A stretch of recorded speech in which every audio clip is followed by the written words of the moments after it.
A team that is fighting with all those SEC teams for a #1 seed, and perhaps even the #1 overall seed. Duke taking on North Carolina. North Carolina sitting on the bubble. No Cooper Flagg after spraining his ankle against Georgia Tech. There was Con Knippel and there was Patrick Gungba. Duke built a lead as big as 24 before Carolina came back. And this is what Elliot Cadeau so good with that hockey assist to Seth Trimble, who had amazing finishes at the rim multiple times in the second half.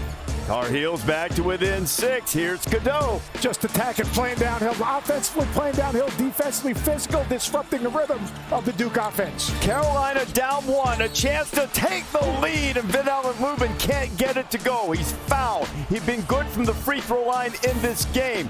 He'd missed the first one. Oh, Jalen Withers trying to step in and get the box out, but he's called for the lane violation. Clear. He made the free throw, by the way. And in a three-point game after Duke made a couple of free throws, they couldn't get it to go, and heartbreak for Withers. That certainly wasn't the only reason he fall behind by 24 points. You can't just say one play. But a heartbreaking loss that left Carolina on the bubble. Duke to the title game. Louisville and Clemson. Chucky Hepburn returning to action. And there's Terrence Edwards, alley-oop James Scott, Louisville 74-63. Okay, Chase. Chase Hunter going in. Tigers down by 2 for Brad Brownell. 15 seconds to go. Hunter. Well, Hunter's been around Clemson a long time, hasn't he? What a block. Hepburn would go to the line. After Clemson foul, he goes 1 for 2. Would have cost somebody $1, Jay Will. Hunter threw one up. Hepburn finished 12 points, 5 assists, 6 steals. Louisville into the championship game, 76-73 over Clemson. So now you've got a tremendous matchup here between a resurgent Louisville team under Pat Kelsey. What Louisville has done this year is nothing short of amazing. A completely new roster. They've had injuries on top of having a new roster, and they finished 18-2 and finished second in the ACC this year under Pat Kelsey. Against Duke, I think it's going to be interesting to see if they can spread the Blue Devils out and drive them, because I think that's what they have to do. They have to spread the floor and put them in individual matchups and put the ball on the deck and make individual plays. And they've got players that can do that. Terrence Edwards Jr., Chucky Hepburn, they can do that. And I think Louisville's got a very good chance to win this game and win the ACC championship in Pat Kelsey's first year. And that's kind of what they did last night. North Carolina in the second half, they spread them out, drove them, attacked, played downhill. And when you do that, you can also get to the offensive glass. But Pat Kelsey, no Rain Smith. So what does do? Noah Waterman comes in, and he absolutely opens up the floor a little bit more, and they invert their offense. And Javon Hadley is a matchup problem. I don't care who he's playing against, whether it's Duke or last night against Clemson. So the roster that Pat Kelsey has, although limited, that roster is hard to match up with because everyone plays to their strengths. Edwards drives. Hadley's obviously versatile. Chucky Hepburn leads. They got rim protection, and Waterman opens up the whole court. They are a fun team to watch and really, really do a great job executing. I think Waterman's been great off the bench, and even though they had 5 bench points yesterday, his impact on the game with the way he played, I think, said a lot. And same with Hadley. I think the one thing that could hurt Louisville in this game is not having Rain Smith, just his ability to spread the floor, not being on the court. But look, Terrence Edwards and Chucky Hepburn are the best backcourt in the ACC. I mean, Chucky Hepburn can get up underneath you defensively. There's a reason why he's ACC Defensive Player of the Year. I like their odds. I think the lack thereof floor spacing from the three-point line could have hurt them. Duke played in the first half really inspired, almost as if they were trying to prove, look, Cooper Flagg's awesome. All his teammates know that. Hey, we've got some other dudes too, but no Flagg tonight. How big of an impact there against Louisville? I think it's always a big impact when you don't have potentially the National Player of the Year on the court, especially for what he does defensively. And I think those straight line drives, seeing what Elliot Cadeau did, I think that was the biggest takeaway from the game last night. And oftentimes when a team's missing its best player, as Duke is missing Cooper Flagg, and Cooper Flagg's a little bit different because he essentially plays a lot of point guard for him. So it changes everybody's roles, but usually the first game back, that's your best game. The first game without him, and then as you go on, it becomes a little more pronounced.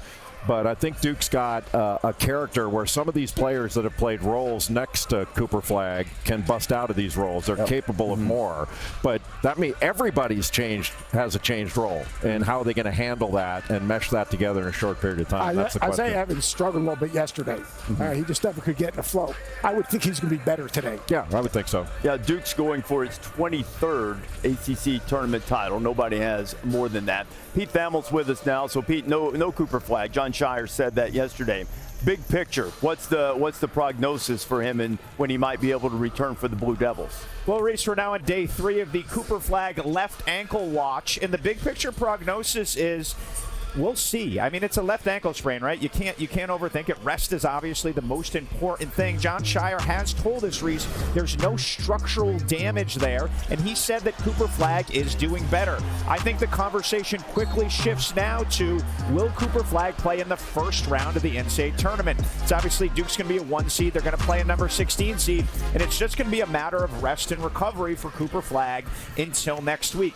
Seth just mentioned Malik Brown. John Shire gave an important update last night. He said Malik Brown's not playing anytime soon. He's obviously not Cooper Flagg, but that's a huge part of Duke's rotation and someone else they're going to have to deal with being without next week.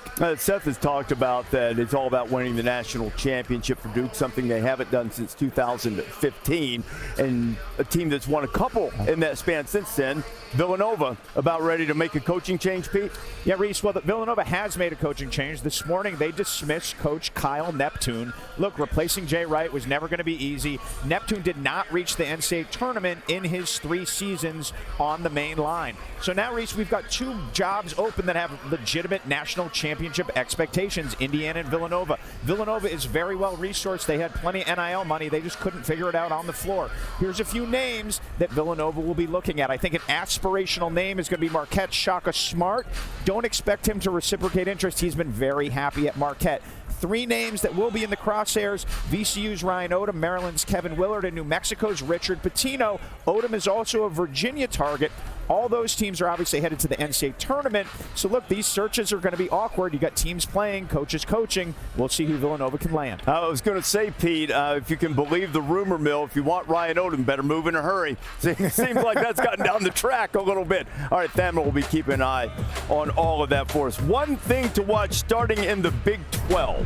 Yeah, Houston, Arizona. Anytime you play Houston, what do you got to do? You got to rebound the ball. You got to take care of the ball, especially against the blitzes of the ball screens and the post doubles. All right, when Houston defends you, they run you up the 3-point line. The last time these 2 teams played, Arizona was 5 for 23 from the 3-point line. They must compete offensively and try to get out in transition. Hard to get in transition when you're trying to rebound the ball. Seth, you know I'm a Jersey guard. I love the Big East. Grew up with it, the Big East championship, St. John's versus Creighton. The one thing to watch for, Ryan Coltbrenner got in foul trouble the last time these 2 teams played. St. John's dominated the offensive glass.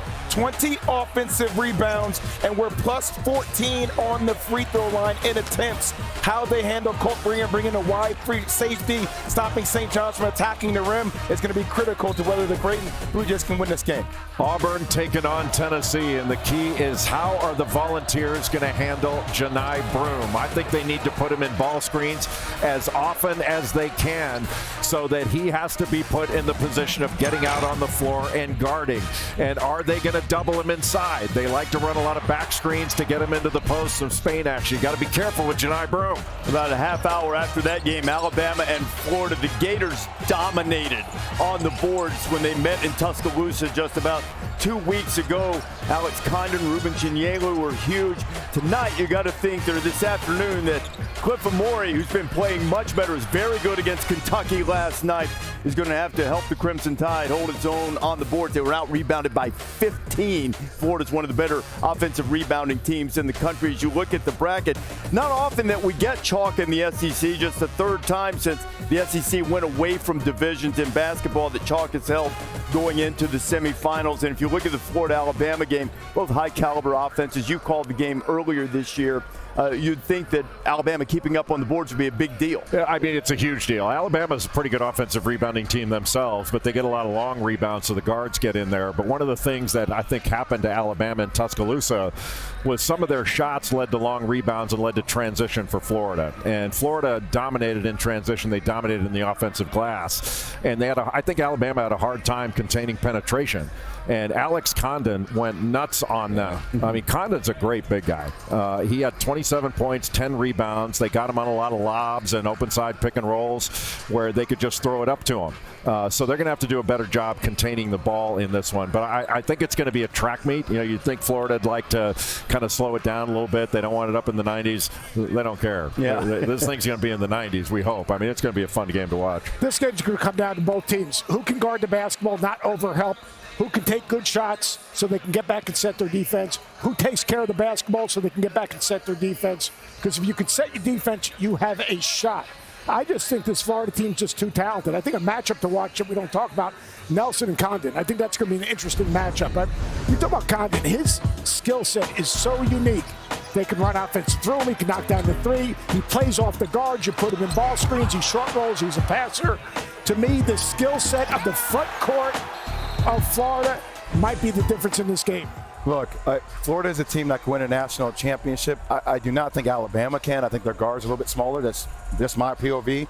But Florida can also lose this game.